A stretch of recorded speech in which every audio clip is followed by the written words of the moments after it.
Hello, today I'd like to introduce how to set the Python environment in the Visual Studio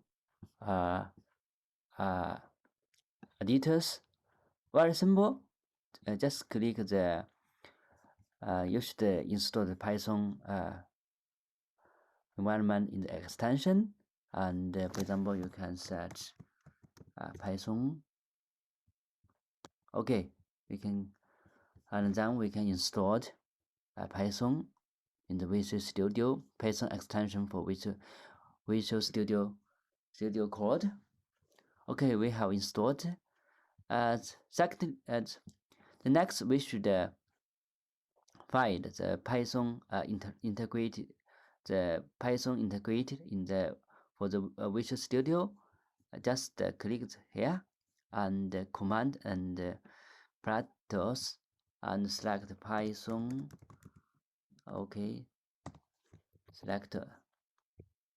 Okay, for which environment you are using, just in your terminal here, which Python.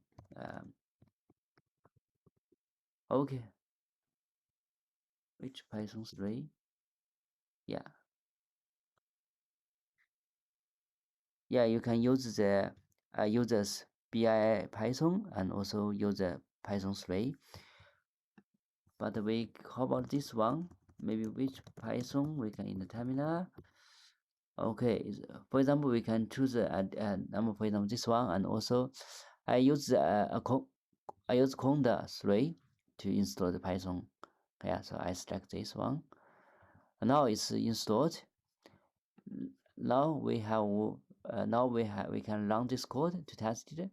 Click this one, run Python 5. Okay, now hello world is okay. It's printed. Now the Python interpreted environment is installed in the Visual Studio Code. Thank you.